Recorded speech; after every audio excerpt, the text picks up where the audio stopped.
Sri Katir Anand ji. Thank you, Chairperson, for giving me an opportunity to speak on the demands and grants.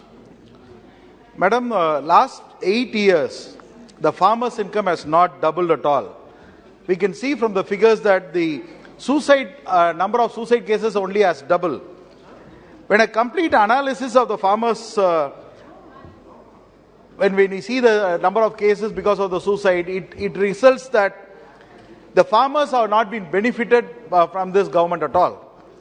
A complete analysis of a farmer's total expenditure and the techniques and the amount invested by the farmers has to be first taken and ascertained. An expenditure estimate has to be done by the union government. Only then, according to that expenditure, you may be able to fix the MSP price for the farmers. But that has not been done by this government at all. And the government has always been telling that the MSP has been fixed, benefiting to the farmers. But down south, nothing has happened at all. So, I request the government to expedite the estimation of expenditure by the farmers and then exactly fix the MSP prices. If we cannot double the farmers' income, at least double the financial benefits through the Kisan scheme. Without this doubling the efforts or giving more incentives, the farmers will not be benefited at all. There are another segment of farmers who don't own the land. How are they going to be benefited? So when these farmers are going on a contract basis, when they approach the banks and they don't give a loan, and they are not eligible for Kisan benefits also. So farmers who go on a contractual farming, those agreements have to be acknowledged by the government of India so that the beneficiaries or the benefits can be extended to them also. Nearly 55% of the agri workers are from this segment where they don't have land bank. So I urge upon the union government to look into this matter also. And when you talk about contract farming, a digitalization, more funds to be allotted to the digitalization of the agriculture land so that the real beneficiaries should be benefited. And also the banks which are offering finances to the agriculture sector are not looked upon. When the farmers or the contractual farmers, when they approach the bank, they are not being given the proper response and the agriculture loan facility is not been that much fruitful for the farmers down south. Sir, when we talk about irrigation, when I continue to talk about agriculture, we have to talk about the irrigation also. Like water is the main source of oxygen for irrigation. And linking of the peninsular rivers, that is a major scheme that has to be looked upon by the government of India and more funds to be allotted to that. But the government is not keen on interested or linking of these rivers. That is what we can see from the figures. I urge upon the union government to allocate more funds for linking the rivers. Sir, as a lower riparian state in Tamil Nadu, we are struggling to get right share of water from the neighboring states, especially Karnataka and also other states. So I urge upon the chairperson, through you, I urge upon the government of India to request the neighboring states to release the right share for water, especially from Karnataka. Thank you. And also, when we talk about, after we talk about agriculture, we have to talk about the road infrastructure. Our Tamil Nadu Chief Minister has been repeatedly asking the union government to speed up the 8 roads that the Chief Minister already returned to the government of India to speed up on. But this government is not ready to do that. It is all on the papers, but the more funds have to be allotted and necessary steps have to be taken to speed up those kind of a process.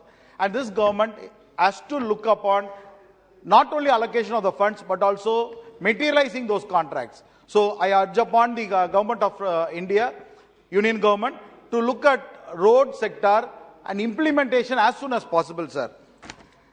Sir, when we talk about roads, I have to talk about Nahai also. Sir, last government, in the last financial budget, in my constituency, Vellore, nearly about 20 crores has been allotted to a Perumugai a bridge. Nothing has happened. Virjipuram bridge, which is 28 crores allotted on the Nahai highway, nothing has happened. Pututhaku, which has been 28 crores, nothing has happened. So everything is there in the papers. We are happy about the budget figures, but we are not happy about the progress of the activities or the money which is spent upon. Sir, Nitin Gadkari ji announced in this August House that there will be no toll roads between 0 to 60 kilometers.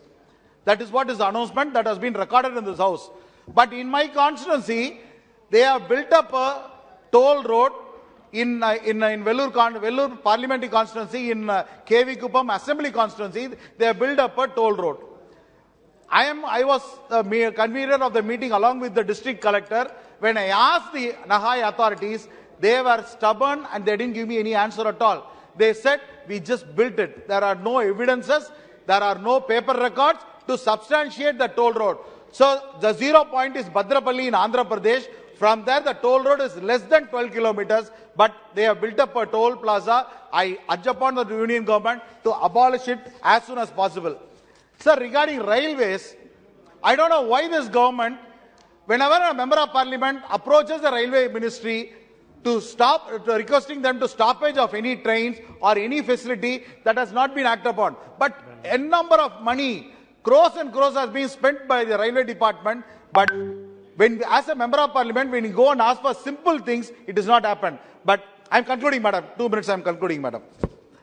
But in this August House, I want to talk about a project that is linking of Chennai and Viluppuram via Vellore.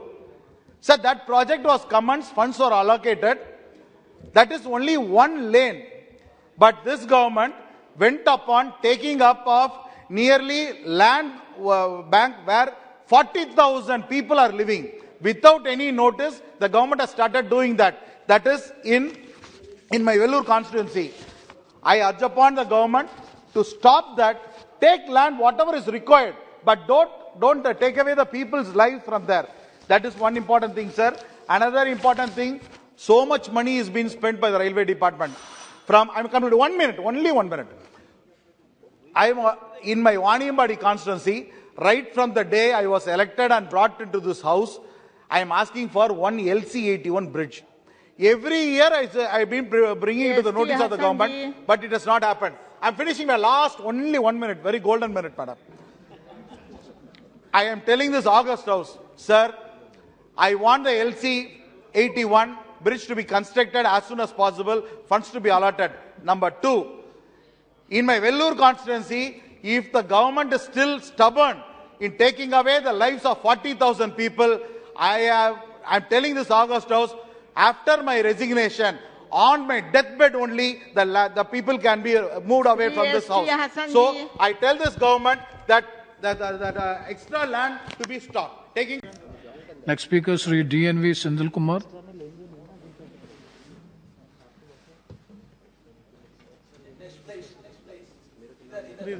Okay. Vanakkam, Chairperson. I'd like to emphasize on 3 major failures in the financial sector. Sir, the first is the demonetization. I don't want to go into the lines of burn me alive if I don't deliver. I just want to concentrate on what affected the common man. So when it was introduced, it was said to do away with the black money. And of course, it's a simple logic. The higher the denomination, it is much more easier for the black money holders to print the money. There was a technical glitch. These ATMs were not working. Then there was a week's time. So the main thing of the demonetization that time was the 2,000 rupee note. I would like to know from the finance minister, isn't it true that not one ATM in India delivers 2,000 rupee note in the ATMs? Nor is it not true that even one bank gives away, when you withdraw cash, 2,000 rupee note? Is it an internal circular that you collect all the 2,000 rupee notes and then go print those with 500 notes? I would like to have a clarification from the finance minister regarding that.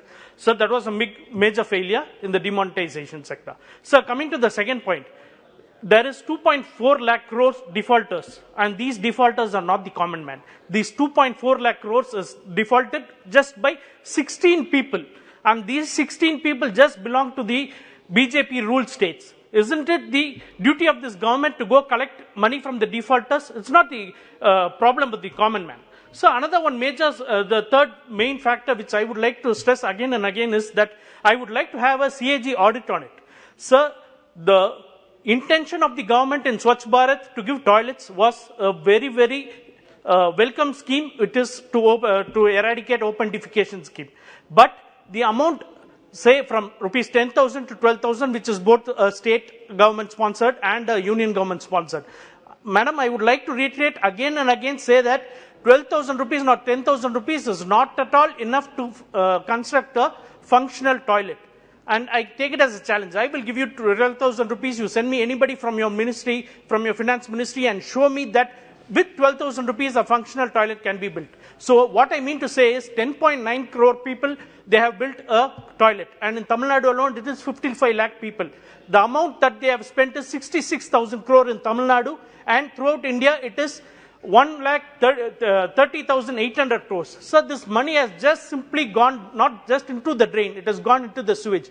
I say that, madam, this is again, I say it is a very good scheme, but in the first phase itself, we'll know whether the scheme is a success or failure. You could please, I would request you to increase the amount for building the Swachh Bharat toilets so that it would be useful to the common man. And please, I want this government to approach the common man not with arrogance but with grace. Thank you, sir, for giving me this opportunity. Thank you, Mr. Senthilkumar. Express channel, bell button